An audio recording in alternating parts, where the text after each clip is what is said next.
সামনে একটা বড় ফাসাদ অপেক্ষা করছে, আল্লাহ ভালো জানেন। একটা বড় মালহামা হবে পৃথিবীতে, মহাযুদ্ধ। এই যুদ্ধে পৃথিবীর অনেক মানুষ মারা যাবে, এমনটা হাদিসের মধ্যে এসেছে।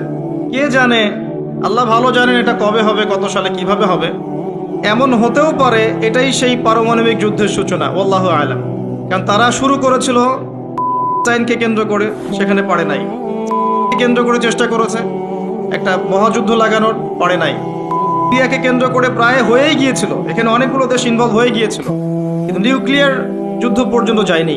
কিছু মানুষ চাচ্ছে, একটা সভ্যতা চাচ্ছে যে পৃথিবীতে একটা মহাযুদ্ধ ঘটুক, এর ফলে পৃথিবীর ম্যাক্সিমাম মানুষ যেন মারা যায়, পরাশক্তিগুলো দমন হয়ে যায়, সে নতুন করে রাইজ করবে, সেই অপেক্ষায় বসে আছে। এবং তার নাম কি সেটা আপনারা আমার চেয়ে ভালো জানেন। প্রথম বিশ্বযুদ্ধের পরে একটা কান্ট্রি বিশ্বের রুলিং স্টেট হয়েছে, দ্বিতীয় বিশ্বযুদ্ধের পর আরেকটা কান্ট্রি বিশ্বের রুলিং স্টেট হয়েছে। এখন অন্য কোনো রাষ্ট্রকে যদি পৃথিবীর শাসন রাষ্ট্র হিসেবে আত্মপ্রকাশ করতে হয়, তাহলে বিশ্বে আরেকটা বড় যুদ্ধের দরকার আছে। জ্ঞানী মানুষ ইশারা বুঝবেন, তারা এই চেষ্টাই করছে। এভাবে বিশ্বের পরাশক্তিগুলোকে তারা লড়িয়ে দেওয়ার চেষ্টা করছে, এবং পিছন থেকে তারা দাবার গুটি চালছে, তারা সামনে আসবে না। এগুলো তারা বুঝবে যাদের দু চোখ আছে, খিদর আলাইহিস সালামের মতো। তারা বুঝবে না, লাহুম কুলুবুন লা ইয়াফকাহুনা বিহা ওয়া লাহুম আযানুন লা ইয়াসমাউনা বিহা ওয়া লাহুম আ'য়ুনুন লা ইউবসিরুনা বিহা উলাইকা কাল আনআম বাল হুম আদাল। এই শ্রেণীর মানুষ এগুলো বুঝবে না।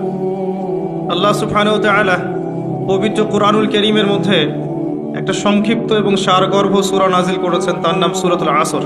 আল্লাহ পাক এই সূরার মধ্যে মানব জাতির সাফল্যের, ইহকালীন কল্যাণ আর পরকালীন মুক্তির 4টা মৌলিক কাজ বলেছেন, যেটা আপনারা অনেকেই জানেন। আল্লাহ পাক প্রথমেই সময়ের কসম করেছেন, ওয়াল আসরি, সময়ের কসম। বা'দা আউযু বিল্লাহি মিনাশ শাইতানির রাজিম। সময়ের কসম করে আল্লাহ পাক বোঝাতে চাচ্ছেন সময় আমাদের জন্য খুবই প্রেশিয়াস বা মূল্যবান। সময় চলে গেলে ফিরে আসবে না। কিয়ামতের মাঠে যে 5টা প্রশ্ন হবে, তার মধ্যে প্রথম 2টাই কিন্তু সময় সংক্রান্ত। প্রথমটা হচ্ছে তোমার সারা জীবন কোন কাজে ব্যয় করেছো, দ্বিতীয়টা হচ্ছে তোমার যৌবনকাল কোন পথে ব্যয় করেছো। এই দুটো সময় সংক্রান্ত প্রশ্ন। আল্লাহ পাক এই সূরার মধ্যে ওয়াল আসরি দিয়ে শুরু করেছেন, সময়ের কসম। একই সাথে আল্লাহ রাব্বুল আলামিন সময়ের কসম করে আমাদেরকে অতীতের দিকে তাকাতে বলছেন। অতীতের দিকে তাকিয়ে দেখো যে প্রত্যেক যুগে যুগে আল্লাহ পাক নবী রাসূল প্রেরণ করেছেন, আসমানি কিতাব নাজিল করেছেন। প্রত্যেক যুগে যুগে যারাই আল্লাহ এবং তার রাসূলের অবাধ্য হয়েছে, আল্লাহ পাক দুনিয়াতেও ধ্বংস করেছেন, পরকালেও ধ্বংস করবেন। এই কথার কোনো ব্যত্যয় আছে? প্রমাণ নেন, নূহ আলাইহিস সালাম 950 বছর দাওয়াত দিয়েছেন, কিছু মানুষ ইসলাম কবুল করেছে, বাকিরা করেনি। যারা করে নাই আল্লাহ পাক তাদেরকে ধ্বংস করেননি। কি দিয়ে ডুবিয়ে দিয়েছিলেন? প্লাবন দিয়ে। এমনকি নূহ আলাইহিস সালামের স্ত্রী সন্তান পর্যন্ত ঈমান আনে নাই। এনেছে? আনে নাই। এখান থেকেও শিক্ষা আছে যে আমরা যারা আদর্শ পরিবার গড়তে চাই, এমন হতে পারে যে পরিবারের সকল সদস্য সবাই কথা শুনবে না, এমনটাও হতে পারে। এতে হতাশ হওয়ার কিছু নেই। তখন আপনাকে নিজের চিন্তা করতে হবে, আলাইকুম আনফুসাকুম, নিজের নফসের ফিকির করতে হবে। আপনি দাওয়াত দিতে দিতে ক্লান্ত হয়ে যান, যদি দাওয়াত দিতে দিতে বোঝাতে বোঝাতে ক্লান্ত হয়ে যান, তারপরেও আপনার কথা মানুষ না শোনে, আলাইকুম আনফুসাকুম, নিজের ফিকির করে। নূহ আলাইহিস সালাম যখন বললেন, বাবা নৌকায় উঠে আসো, সে বলছে আমি পাহাড়ে উঠে যাব, পাহাড় আমাকে বাঁচাবে। তখন নূহ আলাইহিস সালাম বলছেন, আজকে আল্লাহর আযাব থেকে কেউ বাঁচাতে পারবে না। একটা ঢেউ বাবা আর ছেলের মাঝখানে অন্তরায় হয়ে গেল। একটা ঢেউ আসলো, বাবা একদিকে, ছেলে একদিকে। নূহ আলাইহিস সালাম সন্তানের জন্য আল্লাহর কাছে দোয়া করছেন, আল্লাহর কাছে ভিক্ষা চাচ্ছেন, রহমত, দয়া। ইন্নাহু মিন আহলি, আল্লাহ বলছেন লাইসা মিন আহলিক, হে আল্লাহ সে আমার পরিবারের অন্তর্ভুক্ত। আল্লাহ বলছেন সে তোমার পরিবারের কেউ না। আল্লাহর কাছে দেশ, ভাষা, রক্ত, বর্ণ, জাতীয়তাবাদ, কোনো কিছুর কোনো মূল্য নাই। ইল্লাত তাকওয়া, শুধু তাকওয়ার মূল্য আছে। যে ঈমান এনেছে, আকীদা পরিশুদ্ধ করেছে, আমল ঠিক করেছে, তাওহীদ শিখেছে, সুন্নতে থেকেছে, আল্লাহকে ভয় করেছে, সাধ্যমতো আল্লাহর দিনের পথে কাজ করেছে, দিন প্রতিষ্ঠার চেষ্টা করেছে, ইনশাআল্লাহ জান্নাতে চলে যাব। আর যে হোক না কেন, একজন নবীর স্ত্রী হোক না কেন, বা কোনো নবীর আত্মীয় হোক না কেন, যত বড় মানুষ হোক না কেন, যত বড় ধনী হোক, যত সম্পদশালী হোক, যত শৌর্য বীর্য ক্ষমতার অধিকারী হোক, যত কিছু থাকুক না কেন, ঈমান না থাকলে, আমল না থাকলে, তাকওয়া না থাকলে, তাকে কেউ আল্লাহর আযাব থেকে বাঁচাতে পারবে? এটা মৌলিক কথা। আসলে মাহফিলে অনেক কথার প্রয়োজন নাই। আমার কথা বুঝতে পারছেন? অনেক বেশি কথার প্রয়োজন নাই। অল্প কিছু কথা যদি আপনার মনে আসার করে, দিলে আসার করে, যথেষ্ট। প্রথম কথা হচ্ছে এইটা, ঈমান, তাওহীদ, নেক আমল, তাকওয়া, এগুলো ছাড়া কিছুই আমাদেরকে বাঁচাতে পারবে না। এবং যার যার হিসেব তাকেই দিতে হবে। নূহ আলাইহিস সালামের ছেলে জান্নাতে যেতে পারলো না, নূহ আলাইহিস সালামের স্ত্রী হয়েও তিনি জান্নাতে যেতে পারলেন না। প্রত্যেক যুগে যুগে ইব্রাহিম আলাইহিস সালাম, তার বাবা কি ঈমান এনেছে? আনে নাই। তার বাবার পরিণতি হয়েছে তাদের মতোই। লূত আলাইহিস সালাম, তার স্ত্রী কি ঈমান এনেছে? আনে নাই, পরিণতি একই। মুহাম্মদ সাল্লাল্লাহু আলাইহি ওয়াসাল্লামের চাচারা সবাই কি ঈমান এনেছে? তার বংশের মানুষ সবাই কি ঈমান এনেছে? অনেকেই তো তার সাথে শত্রুতা করেছে, করে নাই? আবু লাহাব তার চাচা নন? আবু লাহাব ঈমান এনেছে, চাচা হয়েও সে পার পেল না। তো এই হচ্ছে মূল কথা। আল্লাহ পাক সময়ের কসম করে বোঝাতে যাচ্ছেন, অতীতকালের দিকে তাকিয়ে দেখো, প্রত্যেক যুগে যুগে যারাই আল্লাহর অবাধ্য হয়েছে, তার রাসূলের অবাধ্য হয়েছে, আল্লাহর নাজিলকৃত বিধানের আনুগত্য করে নাই, আল্লাহ পাক দুনিয়াতেও শাস্তি দিয়েছেন, পরকালেও শাস্তি দিয়েছেন। একই সুন্নাহ প্রত্যেক যুগে যুগে। আরেকটা বিষয় আমাদের বুঝে আসে, সেটা হলো ওয়াল আসরি দিয়ে আল্লাহ পাক শেষ জামানার মানুষদেরকে সতর্ক করছেন বেশি। কারণ শেষ জামানার মানুষেরা সবচেয়ে বড় ফিতনার মধ্যে থাকবে, সবচেয়ে বেশি ফিতনা থাকবে এই জামানার মধ্যে। ব্যক্তি জীবনে ফিতনা থাকবে, ধর্মে ফিতনা থাকবে, পরিবারে ফিতনা থাকবে, সমাজে থাকবে, বিশ্বে থাকবে, সমস্ত ক্ষেত্রে ফিতনা থাকবে। ফিতনা দিয়ে ভর্তি। কিন্তু মানুষ মনে করবে তারা খুব ভালো কাজ করছে, মানুষ মনে করবে তারা খুব ভালো ভালো আমল করছে, কিন্তু এগুলো ফিতনার মধ্যে ডুবে আছে। আপনি দেখবেন এখন তাওহীদের মধ্যে শিরিক ঢুকে গেছে, সুন্নতের মধ্যে বেদাত ঢুকে গেছে। দেখবেন হালাল রিজিকের মধ্যে হারাম ঢুকে গেছে। খুব কম মানুষই এখন হালাল রিজিক খায়, খুব কম মানুষই। সবার ঘরে ঘরে এখন সুদ, সবার ঘরে ঘরে দেখবেন ঘুষের টাকা ঢুকছে, দুর্নীতির টাকা ঢুকছে, আত্মসাতের টাকা ঢুকছে। খুব কম মানুষ হালাল খায়। অনেক সময় দেখবেন আমরাও দাড়ি টুপি রেখেও অনেক সময় বোনদের সম্পত্তির অধিকার দেই না, এমন হয় না? আমরাও অনেক সময় ধর্মীয় লেবাসেও দেখা গেছে আমরা টাকা পয়সা আত্মসাৎ করছি না? এরকমও হিস্ট্রি আছে। খুব কম মানুষ আছে এই পৃথিবীতে যারা হালাল রিজিক খাচ্ছে। আমরা খাস করে দোয়া করি আল্লাহ যেন আমাদের সবাইকে হালাল রিজিক খাওয়ার তৌফিক দান। প্রতিটা ক্ষেত্রে ফিতনা। আপনি সংস্কৃতিতে যান, সেখানে দেখবেন সংস্কৃতির নামে আমরা মেয়েদের সাথে কি করেছি, নারী পুরুষের ফ্রি মিক্সিং করে দিয়েছি। নারী পুরুষ বেলাল্লাপনে একসাথে চলাফেরা করছে, যেখানে আল্লাহ পাক কিছু চাইতে বলেছেন পর্দার আড়াল থেকে, তাই না? সূরা আহজাব পড়েন, সূরা নূর পড়েন। কিছু চাইলে, একটা বেগারা নারী যদি কিছু চায়, তাকে পর্দার আড়াল থেকে চাইতে হয়। আল্লাহ যেখানে বলছেন ওয়ালা তাকরাবু জিনা, জিনার কাছেও যেও না, সেখানে আমরা জিনাকে বানাচ্ছি কাছে আসার গল্প। কথা বুঝতে পারছেন? ফ্রি মিক্সিং একদম শুরু থেকে, স্কুল লাইফ থেকে শুরু হবে। একদম এই যে ক্লাস 5-6 থেকে শুরু করে এসএসসি, এইচএসসি, অনার্স মাস্টার্স, প্রতিটা ক্ষেত্রে, স্কুল, তারপর কলেজ, তারপর বিশ্ববিদ্যালয়, সবখানে ফ্রি মিক্সিং। নারী পুরুষ একসাথে ক্লাস করবে, একসাথে পড়বে, একসাথে ঘুরবে, তারা বন্ধু। আল্লাহ পাক যে সম্পর্কটাকে হারাম করেছেন, এটাকে হালাল করে আমরা শিক্ষা অর্জন করছি, জ্ঞান অর্জন করছি। প্রতিটা ক্ষেত্রে ফিতনা। এরপরেও আছে পোশাকের ফিতনা, মেয়েরা ছেলেদের পোশাক পরছে। আবার কোনো কোনো ক্ষেত্রে দেখবেন ছেলেরাও মেয়েদের পোশাক পরছে, প্রতিটা ক্ষেত্রে আপনি দেখবেন। এবং মেয়েরা ছেলেদের জায়গা নিয়ে নিচ্ছে সমাজে, প্রতিটা ক্ষেত্রে আপনি গিয়ে দেখেন, হোক সেটা আপনার দোকান বা শপিং মলস বা এয়ারপোর্ট বা আপনার ফিল্ম ইন্ডাস্ট্রি বা মডেলিং বা সংস্কৃতির কোনো ক্ষেত্র বা ব্যাংকিং সেক্টর বা corporate sector, even political sector, সব জায়গায় গিয়ে দেখবেন আপনি মেয়েরা ছেলেদের জায়গা নিয়ে নিচ্ছে। ফ্রি মিক্সিং, এটা ফ্রি মিক্সিংয়ের কারণে। এর ফলে আরও কিছু বিষয় হয়েছে।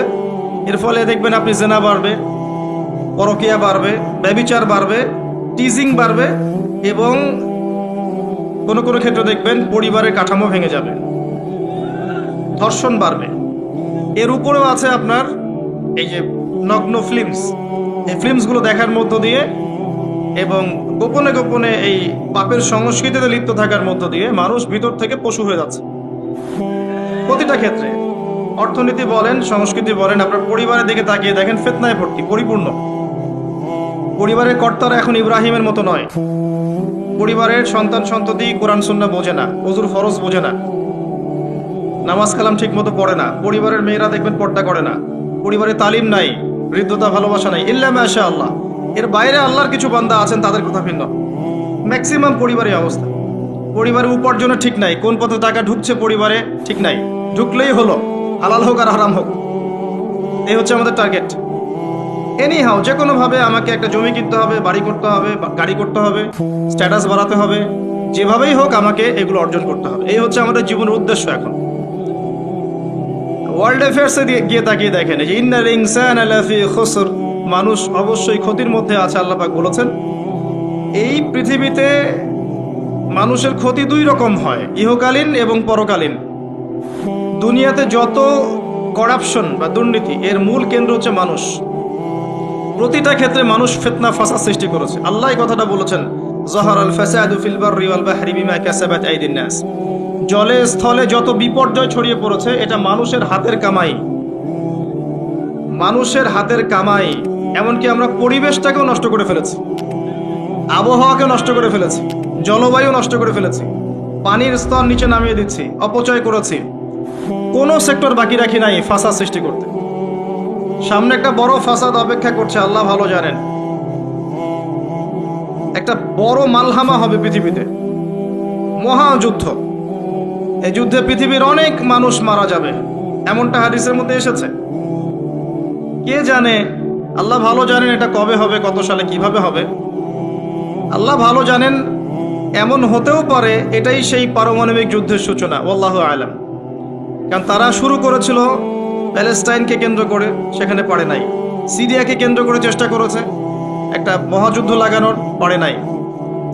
সিরিয়াকে কেন্দ্র করে প্রায় হয়েই গিয়েছিল, এখানে অনেকগুলো দেশ ইনভলভ হয়ে গিয়েছিল, কিন্তু নিউক্লিয়ার যুদ্ধ পর্যন্ত যায়নি। কিছু মানুষ চাচ্ছে, একটা সভ্যতা চাচ্ছে যে পৃথিবীতে একটা মহাযুদ্ধ ঘটুক, এর ফলে পৃথিবীর ম্যাক্সিমাম মানুষ যেন মারা যায়, পরাশক্তিগুলো দমন হয়ে যায়, সে নতুন করে রাইজ করবে, সেই অপেক্ষায় বসে আছে। এবং তার নাম কি সেটা আপনারা আমার চেয়ে ভালো জানেন। প্রথম বিশ্বযুদ্ধের পরে একটা কান্ট্রি বিশ্বের রুলিং স্টেট হয়েছে, দ্বিতীয় বিশ্বযুদ্ধের পর আরেকটা কান্ট্রি বিশ্বের রুলিং স্টেট হয়েছে। এখন অন্য কোনো রাষ্ট্রকে যদি পৃথিবীর শাসন রাষ্ট্র হিসেবে আত্মপ্রকাশ করতে হয়, তাহলে বিশ্বে আরেকটা বড় যুদ্ধের দরকার আছে। জ্ঞানী মানুষ ইশারা বুঝবেন, তারা এই চেষ্টাই করছে। এভাবে বিশ্বের পরাশক্তিগুলোকে তারা লড়িয়ে দেওয়ার চেষ্টা করছে, এবং পিছন থেকে তারা দাবার গুটি চালছে, তারা সামনে আসবে না।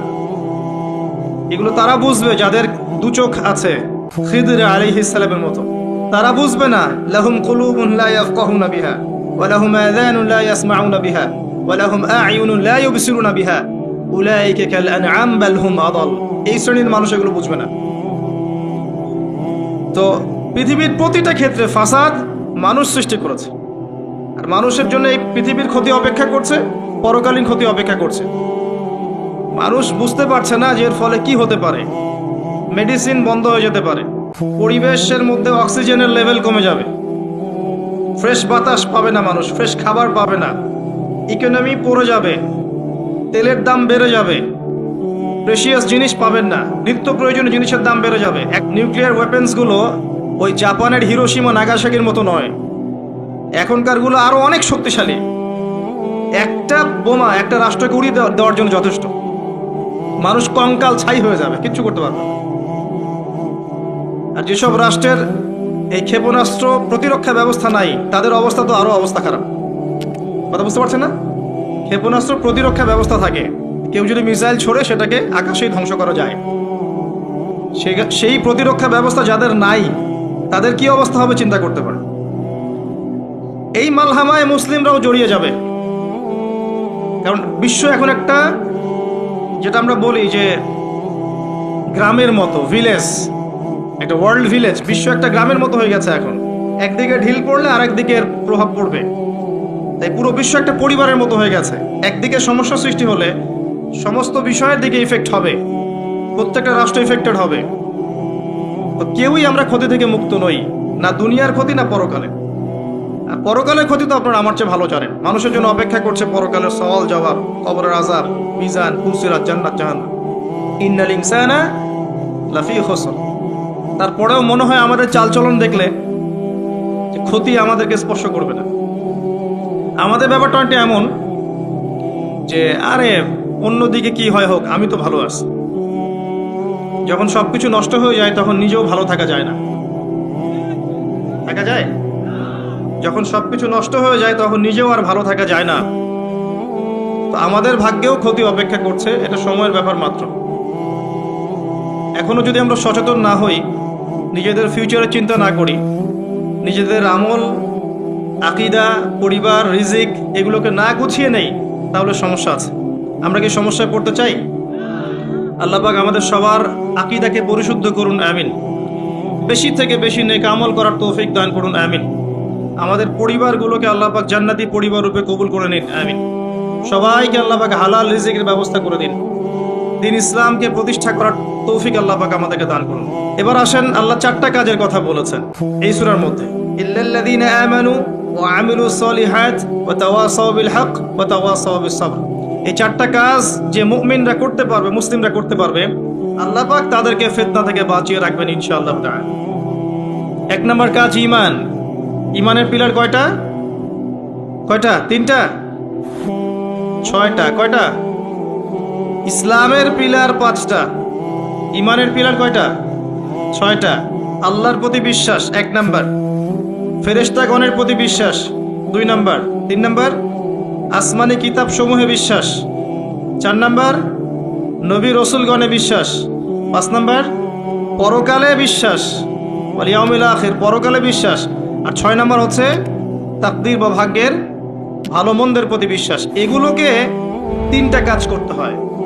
মনে বিশ্বাস করতে হয়, মুখে স্বীকৃতি প্রদান করতে হয়, এবং কাজে বাস্তবায়ন করতে হয়। কেউ যদি খালি বলে, মুখে বলে লা ইলাহা ইল্লাল্লাহ, কাজ নাই, চলবে? এই 3টা হচ্ছে আমাদের ঈমানকে টিকিয়ে রাখার মূল মন্ত্র। মনে বিশ্বাস, মৌখিক স্বীকৃতি এবং কাজে বাস্তবায়ন। আল্লাহ পাক আমাদের সবাইকে এটা করার তৌফিক দান করুন। এই ঈমান আনার পরে আমলে সালেহ করতে হয়। আমলে সালেহ কি জিনিস?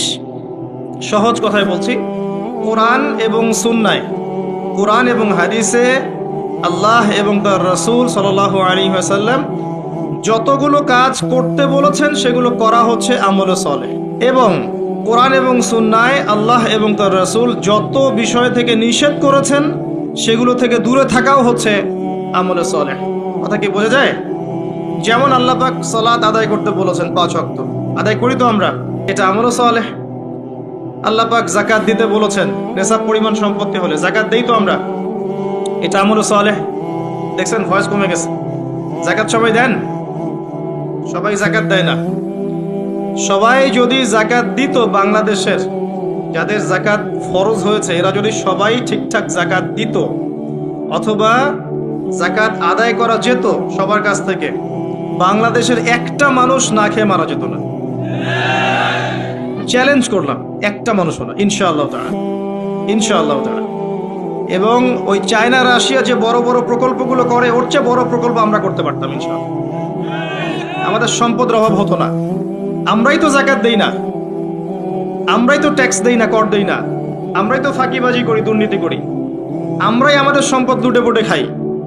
তখন গিয়ে বাইরের বিশ্বের কাছে আমাদেরকে লোন নিয়ে আসতে হয়, ওয়ার্ল্ড ব্যাংকের কাছে, IMF এর কাছে। আবার সেই লোন শোধ করতে হয় চড়া সুদে। ওই সুদ আপনার পকেট থেকে যায়, আমার পকেট থেকেই যায়। দাড়ি টুপি রেখে ভাবছেন যে সুদ খান না, সবাই সুদ খাই। কে বলেছে সুদ খান না? ওয়ার্ল্ড অ্যাফেয়ার্স বোঝেন না তাই। আমরা যদি সবাই যাকাত দিতে পারতাম, এই চায়না, রাশিয়া, আমেরিকার তাড়ানোর ক্ষমতা ছিল না আমাদের সামনে।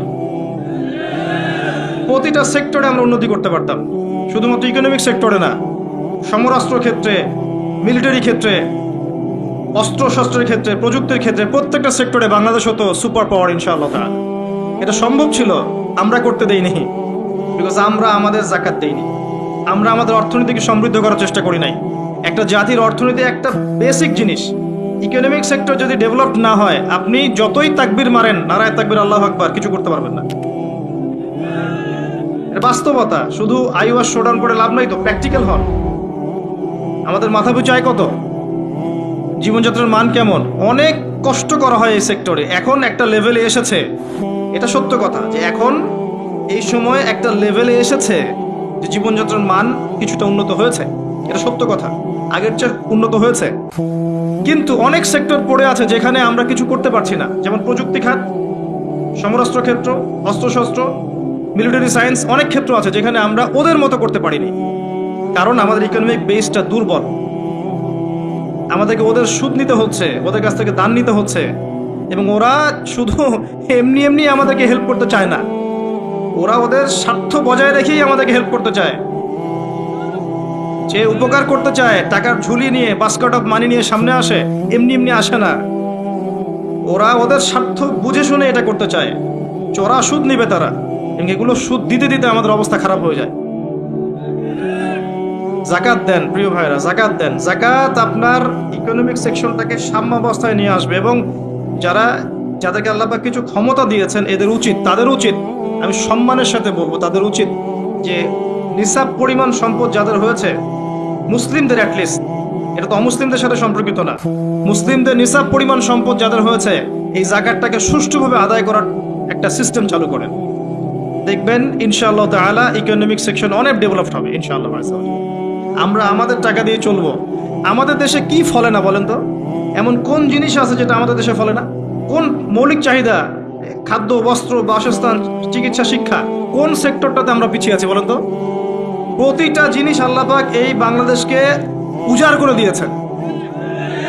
ভালো করে চিন্তা, সমুদ্র আছে আপনার, নদী আছে আপনার সবুজ শ্যামল মাঠ দিয়ে ভর্তি, আপনার ধান, গম, পাট, কত কি যে হচ্ছে বাংলাদেশে, অবাক করা বিষয়।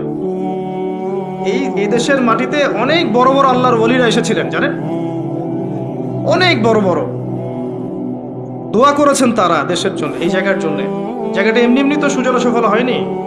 আল্লাহর বান্দারা যখন এখানে তাওহীদে থাকবে, সুন্নতে থাকবে, ইসলামে থাকবে, আল্লাহ আসমান জমিনের বরকতের দরজা খুলে দেবেন ইনশাআল্লাহ। এখন পর্যন্ত এখানে বহু বরেণ্য ওলামা কেরাম আছেন। আল্লাহকে সেজদা করা মানুষের অভাব নাই। মানুষ ৫ ওয়াক্ত নামাজ পড়ে, মানুষের মধ্যে ইসলামের প্রেম আছে, মহব্বত আছে। রমজান মাসে তারা আরো বেশি মুসল্লি হয়ে যায়। অনেক দুর্বলতা আছে, কিন্তু আমাদের দেশের মানুষ ইসলামকে ভালোবাসে না? কোরআনকে ভালোবাসে। আল্লাহ পাক রহমতের প্রতিটা দরজা খুলে দিয়েছেন দেশের জন্য। মাটি উর্বর, আপনার সাগর আছে, গ্যাস পাওয়া যাচ্ছে, কয়দিন পর তেল পাওয়া যাবে, আর অনেক কিছুই পাওয়া যাবে। যদি আমরা আমাদের ক্ষেত্রে সৎ হতাম, আমরা আমাদের সম্পদ কাজে লাগাতে পারতাম, যাকাত নিতাম ঠিকঠাক মতো, কেউ দুর্নীতি করতাম না, কোনো দেশের কাছে লোন নেওয়ার কোনো প্রয়োজন ছিল না আমাদের। আমরা আমাদের মতো করে চলতে পারতাম, মাথা উঁচু করে। এখন এই ক্ষমতা আল্লাহ পাক যাদেরকে দিয়েছেন, তারা যদি এই বিষয়গুলোর দিকে চোখ দেন, এটাই সবে কল্যাণকর। এটা সবার দায়িত্ব নয়। যাদেরকে আল্লাহ পাক এই দায়িত্ব দিয়েছেন, তাদের জন্য এই বিষয়গুলো। আমরা শুধু সর্বোচ্চ বিষয়গুলোকে বোঝানোর চেষ্টা করতে পারি বা মানুষকে দাওয়াত প্রদান করতে পারি, এতটুকু। আল্লাহ পাক আমাদেরকে বোঝার তৌফিক দান করেন। প্রতিটা ক্ষেত্রে আমরা উন্নতি করতে পারবো যদি আপনি সালাতে আসেন, যাকাতে আসেন, ইসলামে আসেন, কোরআন সুন্নায় আসেন। কি বলছিলাম? ইমানের 6 পিলারে 3টা কাজ: মনে বিশ্বাস, মৌখিক স্বীকৃতি, কাজে বাস্তবায়ন, তারপরে আমল সালেহ। প্রতিটা কাজ যা আল্লাহ এবং তার রাসূল করতে বলেছেন, করলেই আমল সালেহ। যেমন নামাজ, আমল সালেহ; যাকাত, আমল সালেহ। আপনি সামর্থ্য হলে হজ করবেন, আমল সালেহ; উমরা করবেন, আমল সালেহ। রমজান মাস আসছে সামনে, রমজানে 30টা রোজা রাখবেন, তারাবির সালাত পড়বেন, কোরআন খতম দিবেন, সব কি? আমল সালেহ। আমরা দোয়া করি আল্লাহ পাক যেন আমাদের সবাইকে রমজানে পৌঁছে দেন এবং বেশি থেকে বেশি রমজানে আমল করিয়ে গুনাহ মাফ করানোর তৌফিক আল্লাহ পাক আমাদেরকে দান করুন। আমিন। প্রতিটা কাজ পিতামাতার খেদমত করা, চুপচাপ যেখান থেকে নিয়েছো চুপচাপ রেখে চলে যাও, না হলে তোমার জন্য অপেক্ষা করছে পরকালে একটা শাস্তি। আল্লাহ পাক কিয়ামতের মাঠে ওঠার সাথে সাথে তোমার ডান হাত কবজি পর্যন্ত কেটে দিবেন। খুব সতর্ক। আর এই কথাটা আল্লাহ পাক আমার মুখ দিয়ে বের করালেন, তোমার কানে কিন্তু পৌঁছেছে, তুমি দাওয়াত পেয়েছো। সতর্ক আমি করেছি। চুরির শাস্তি কবজি পর্যন্ত হাত কেটে ফেলা। আমাদের চুরির শাস্তি গণধোলাই দেয়া হয় না, এটা ঠিক না, এটা ঠিক না, এটা গায়ে আইন হাতে তুলে নেবেন না। শাস্তি হাত কেটে ফেলা এটা ইসলামিক লস, এখানে বাস্তবায়িত নাই, কিন্তু এটা লস। আল্লাহ পাক এটা করবেন কিন্তু পরকালে। সতর্ক, সাবধান থাকবেন। আর সিসকে চোরকে আর কত পিটাবেন? আপনার আমার মাথার উপরে তো অনেক বড় বড় চোর বসে থাকে, তখন কি করবেন? কোটটায় স্যুট পরে মানুষকে লুটছে। যত বেশি বাহ্যিক চাকচিক্য তত বড় প্রতারণা করা হয়, লুটপাট করা হয়। এগুলো তো আপনি কিছু করতে পারবেন না। যে ভাই এই কাজ করেছেন, আল্লাহর ওয়াস্তে এই বিষয়গুলো রেখে চলে যান, গোপনে রেখে চলে যান। ইনশাআল্লাহ আল্লাহ পাক আপনার পাপকে গোপন করে দিবেন, আল্লাহ আপনাকে মাফ করে দিবেন। আল্লাহকে ভয় করে এগুলো রেখে চলে যান। যদি আপনি এই হারাম টাকা আপনি নিজের পেটে ঢোকান, জাহান্নামের আগুন পেটে ঢুকাবেন। আল্লাহ পাক বোঝার তৌফিক দান করুন। আসেন, আমি লম্বা সময় আলোচনা করতে পারবো না, আমি গুটিয়ে নিব। আমরা আমলে সলেহে কথা বলছিলাম। প্রতিটা কাজ যদি আপনি নবী সাল্লাল্লাহু আলাইহি ওয়াসাল্লামের সুন্নাহ মতো করেন, আমলে সলেহ হবে। চরিত্র রক্ষা করার জন্য আপনি বিয়ে শাদী করেছেন, পরিবারকে ভরণ পোষণ করাচ্ছেন, এমনকি স্ত্রীর সাথে যে মিলিত হচ্ছেন, এটাও আপনার নেকি হবে। প্রতিটা কাজ। একই সাথে আরেকটা পয়েন্ট ভুলবেন না, কোরআন এবং সুন্নাতে আল্লাহ পাক যত বিষয়কে নিষেধ করেছেন, এই নিষেধগুলো বর্জন করার নামও কিন্তু আমলে সলেহ। শুধুমাত্র নেকি কাজ করব আর পাপ কাজ ছাড়বো না, এমনটা কিন্তু আমলে সলেহ নয়। যেমন আল্লাহ পাক শিরিক করতে নিষেধ করেছেন, শিরিক না করা আমলে সলেহ। কুফরি করতে নিষেধ করেছেন, কুফরি না করা আমলে সলেহ। আল্লাহ পাক বেদাত করতে নিষেধ করেছেন, বেদাতি আমল না করা কি আমলে সলেহ। আল্লাহ পাক হারাম খেতে নিষেধ করেছেন, হালাল খাওয়া আমলে সলেহ। আল্লাহ পাক পর্দা করতে বলেছেন, বেপর্দায় না চলা আমলে সলেহ। আল্লাহ পাক জেনার ধার কাছেও যেতে নিষেধ করেছেন, তাই চরিত্র রক্ষার জন্য বিয়ে করা কি আমলে সলেহ। প্রতিটা কাজ যা আল্লাহ করতে বলেছেন করা আমলে সলেহ, রাসূল করতে বলেছেন সাল্লাল্লাহু আলাইহি ওয়াসাল্লাম করা আমলে সলেহ। সেই প্রতিটা কাজ যা আল্লাহ এবং তার রাসূল নিষেধ করেছেন, সেগুলো না করাও আমলে সলেহ। মনে থাকবে কথা। আমাদের একটা সমস্যা বলি এখন, আমরা যেটা করি সেটা হলো আমরা অনেক ভালো কাজ করি ঠিকই, কিন্তু আল্লাহর হারামগুলোকে ছাড়তে পারি না। কথা ঠিক না বেঠিক? দেখবেন নামাজ পড়ি 5 ওয়াক্ত, সুদ ছাড়তে পারি না, আছে না? আমরা যাকাত, আমরা দান সদাকা করি মাঝে মাঝে, ফরজ যাকাত দেই না।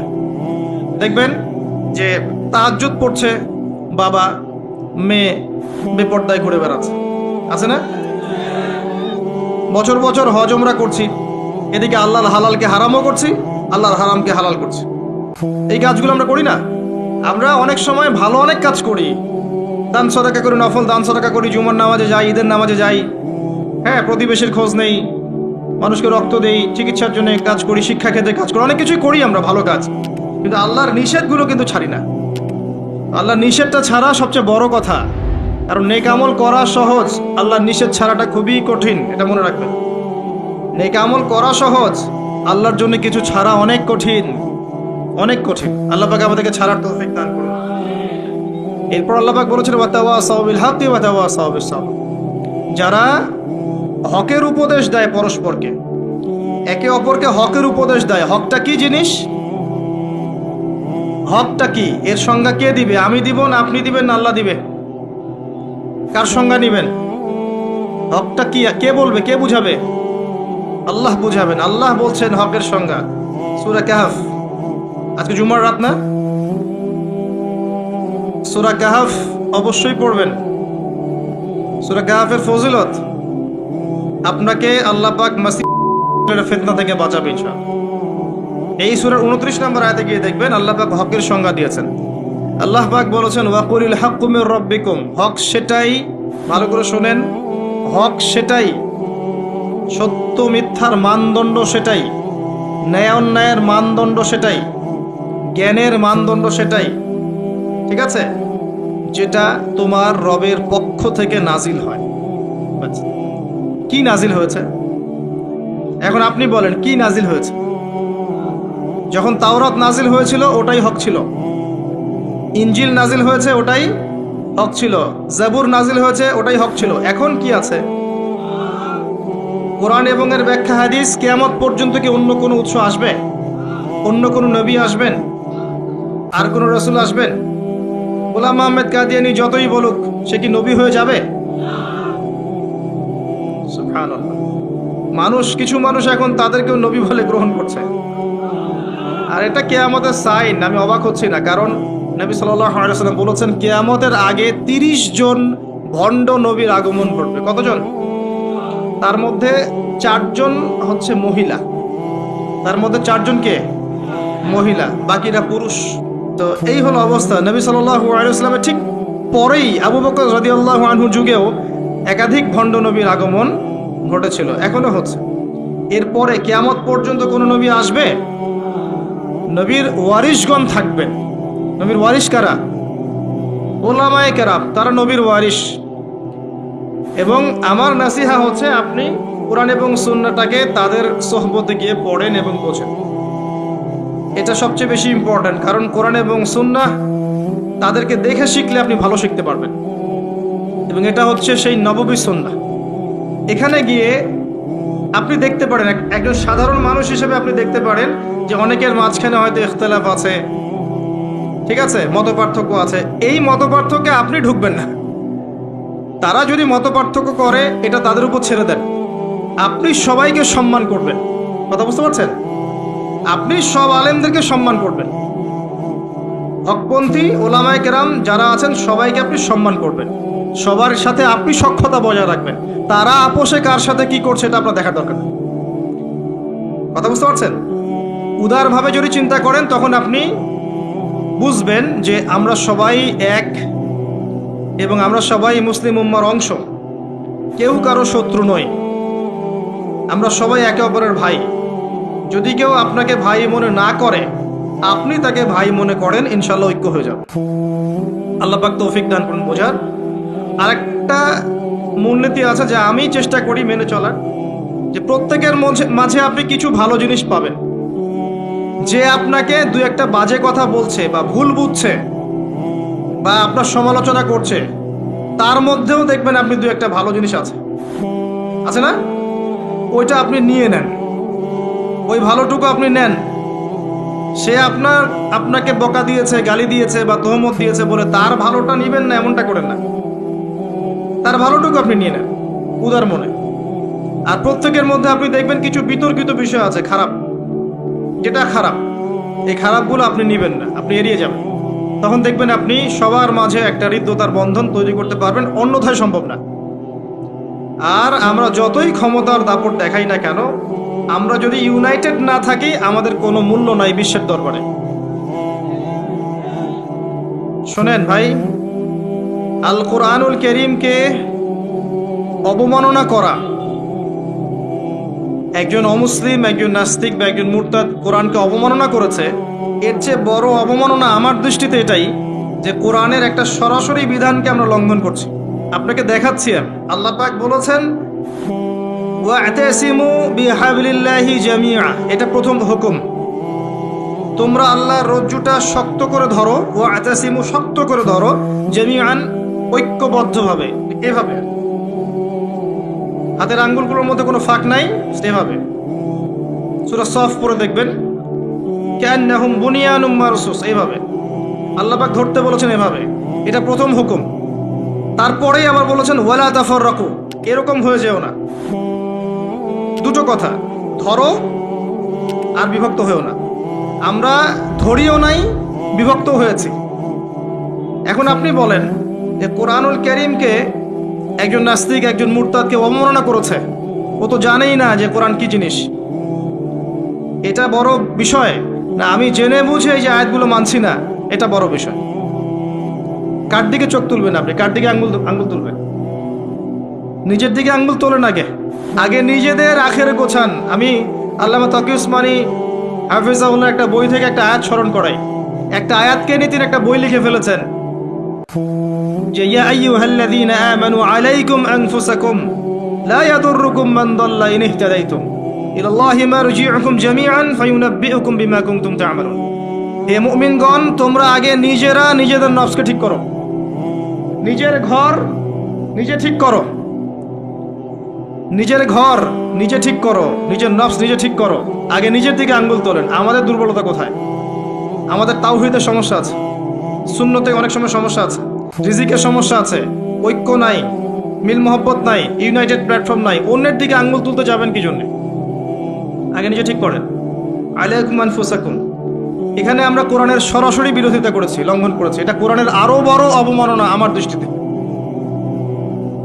এজন্যই রিকোয়েস্ট করি যে অ্যাটলিস্ট অর্থগুলো বোঝার চেষ্টা করুন। আপনি তিলাওয়াত তো করবেনই, প্রত্যেক হরফে 10 নাকি পাবেনই, এটাতে তো কেউ বাধা দিবে না। প্রত্যেক হরফে 10টা করে নাকি পাবেন। এই যে আয়াতটা আমি পড়ে শোনালাম, এটার যদি অর্থটা আপনি না জানতেন তাহলে কি এই মেসেজটা পেতেন? এই মেসেজটা কি পাওয়ার দরকার নাই? এটাই আল্লাহ পাক বলছেন ওয়াযারু মা বাকিয়া মিনার রিবা, সুদের অবশিষ্ট অংশ ছেড়ে দাও। ওয়া ইল্লাম তাফআলু, যদি তোমরা এটা না করো ফাআযানু বিহারবিন মিনাল্লাহি ওয়া রাসূলিহি, আল্লাহ এবং তার রাসূলের সাথে যুদ্ধের ঘোষণা শুনে রাখো। আল্লাহ এটা বলছেন, আমি খাচ্ছি। কে অবমাননা করলো বেশি, আমি না নাস্তিক? কে করলো? আর এই যে আয়াতটা আমি পড়ে শোনালাম, এটার যদি আপনাকে আমি অর্থটা না বলতাম, আপনি কি বুঝতে পারতেন? এই অর্থ জানার দরকার নাই, এটাই বোঝাচ্ছি। প্রতিটা ক্ষেত্রে ওয়ালা তাকরাবু জিনা, জিনার কাছেও যেও না। আমরা করছি আতিউল্লাহ ওয়া আতিউর রাসূল, আল্লাহর আনুগত্য করো, রাসূলের আনুগত্য করো, করছি না। তো আমরা কোরআনের যে আয়াতগুলোকে মানছি না বা আমল করছি না, এটা কি কোরআনের অবমাননা হচ্ছে না? এবং আল্লাহর এই মেসেজগুলো যে আমরা বোঝার চেষ্টা করছি না, এটা কি কোরআনের অবমাননা হচ্ছে না? কোরআনের ভিতরে তো ঢুকতে হবে, এর হকটা আদায় করতে হবে। আল্লাহ পাক আমাদেরকে বোঝার তৌফিক এনায়েত করুন, আমিন। এবং এই কাজগুলো কাদের? যারা এগুলোর জ্ঞানে দক্ষ, তাদের কাছে গিয়ে আপনি এগুলো জানবেন। এতে তাদের সম্মাননা বাড়বে, কমবে? কখনো না। হকটা আল্লাহর পক্ষ থেকে আসে এবং এই হকের দাওয়াত একে অপরকে দিতে বলা হয়েছে। যত মানুষ আপনার আহ্বানে হকপন্থী হবে, হকের পথে আসবে, এই সমস্ত মানুষের নেকি আপনি পাবেন ইনশাআল্লাহ তাআলা। এবং যদি কেউ আপনার দ্বারা বাতিলপন্থী হয়ে যায়, পথভ্রষ্ট হয়ে যায়, তাহলে ওই মানুষদের গুনাহও কিন্তু আপনার কাঁধে চলে আসবে। তাই সতর্ক হওয়া উচিত আমাদের সবার। আল্লাহ পাক আমাদের সবাইকে সতর্ক হওয়ার তৌফিক এনায়েত করুন, আমিন। সর্বশেষ আল্লাহ পাক বলেছেন ওয়াতাওয়াসাউ বিস-সবর, ধৈর্যের কথা। সবর মানে এটা নয় যে আমি পরিস্থিতি পরিবর্তনের অপেক্ষায় বসে আছি, এখন খারাপ সময় চলছে, একসময় ভালো সময় আসবে, আমি ভালো হয়ে যাব, এটার নাম সবর নয়। সবর মানে খারাপ অবস্থার পরিবর্তনের চেষ্টা করা, এর জন্য স্ট্রাইভ করা। সবরের এক্সাম্পল আপনি নেন নূহ আলাইহিস সালাম থেকে 950 বছর দাওয়াতি কাজ করেছেন। সবরের এক্সাম্পল নেন ইব্রাহিম আলাইহিস সালামের কাছ থেকে, পরিবার ছেড়ে দিয়েছেন, সমাজ ছেড়ে দিয়েছেন, আগুনের পরীক্ষাও দিয়েছেন। সবর নেন ঈসা ইবনে মারইয়ামের কাছ থেকে, আল্লাহ পাক শেষে পৃথিবীতে জায়গায় হয়নি, আল্লাহ পাক তাকে আসমানে তুলে নিয়েছেন। সবর দেখেন মুহাম্মদ সাল্লাল্লাহু আলাইহি ওয়াসাল্লামের 23 বছর নবী হওয়ার পরে কত যে নির্মম অত্যাচার তাকে সহ্য করতে হয়েছে আমাদের কল্পনার বাইরে। তাকে সারা জীবনে 16টা গালি খেতে হয়েছে, তাকে 15 বার মানুষ হত্যা করার চেষ্টা করেছে, আত্মীয় স্বজন তাকে তিরস্কার করেছে, গলার মধ্যে গামছা পেঁচিয়েছে, এই যে আপনার উটের ভুঁড়ি, নাড়ি ভুঁড়ি পিঠে চাপিয়ে দিয়েছে, তাই নাই? তাকে দেশ থেকে চলে যেতে হয়নি, তায়েফবাসী তাকে আঘাত করেনি, উহুদের প্রান্তরে তার দাঁত শহীদ হয়ে যায়নি। এত কিছু করতে হয়েছে কি জন্যে? হকের জন্যে। এই সবরের প্রশ্ন আসবে যখন আমরা হকের উপর থাকবো, তখন সবরের প্রশ্ন আসবে। গোল আলু মার্কা মুসলিম হলে তার সবরের প্রশ্ন আসছে না। কথা বুঝতে পারছেন না? যদি যে বিষয়গুলো নিয়ে কথা বললে বা যেগুলো করলে কোনো সমস্যা নাই, কেউ কিচ্ছু বলবে না, খাওয়ার পর মিষ্টি খাওয়া সুন্নত, তাই না? তাসবিহ তাহলিল করা সুন্নত, তারপরে খাওয়ার আগে বিসমিল্লাহ, খাওয়ার শেষে আলহামদুলিল্লাহ, বাথরুমে যাওয়ার আগে একটা দোয়া, বের হওয়ার সময় পরে একটা দোয়া।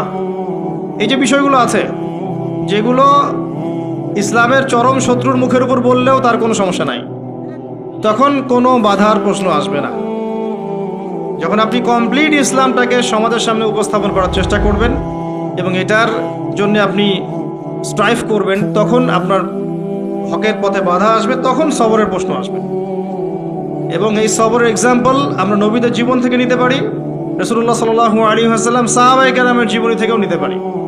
আল্লাহ পাক আমাদের সবাইকে তার দ্বীনের পথে হকপন্থী হওয়ার তৌফিক দান করুন এবং সবর করার তৌফিক দান করুন, আমিন।